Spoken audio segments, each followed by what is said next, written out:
On June 10th, 1991, an 11-year-old girl walked to her school bus stop.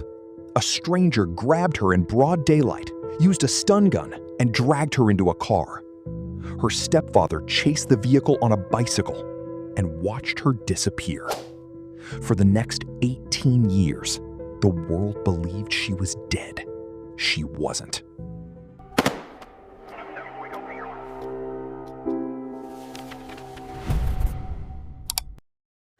Jaycee Dugard was a typical fifth grader from South Lake Tahoe, California. She loved horses, her family, and the quiet mountain town she grew up in. On the morning of June 10th, her stepfather watched her walk toward the bus stop, a route she'd walked dozens of times before. A gray sedan pulled up. A man and woman were inside. In seconds, Jaycee was stunned, pulled into the car, and gone. Her stepfather pedaled after the car on his bike, screaming her name. He memorized part of the license plate. It wasn't enough. Police searched for weeks. Flyers covered the town. But there were no real leads.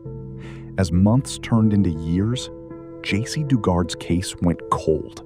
One of thousands of unsolved child abductions in America. For 18 years, Jaycee was held in a hidden backyard compound in Antioch, California, less than 150 miles from where she was taken. Her kidnapper, Phillip Garrido, a registered sex offender, kept her in tents and sheds behind his house.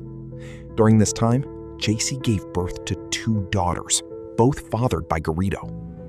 In August 2009, Garrido brought Jaycee and her daughters to a parole office for an unrelated meeting. Something about his behavior alarmed officers. They separated him from the woman and girls and started asking questions. When investigators asked her name, she hesitated. For 18 years, she had been told to use a different identity. Then she said it. "My name is Jaycee Dugard." Phillip Garrido and his wife Nancy were arrested and charged with kidnapping and rape. In 2011, Phillip Garrido was sentenced to 431 years to life in prison. Nancy Garrido received 36 years to life. Jaycee Dugard was finally reunited with her mother, 18 years after she vanished. Jaycee Dugard spent more of her childhood in captivity than she did free. She lost 18 years most people take for granted. Birthdays, school, the simple freedom of walking home. But she survived. She testified.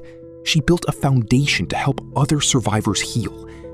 Her story is a reminder that even after the worst has happened, the truth can still find its way out, sometimes after decades of silence.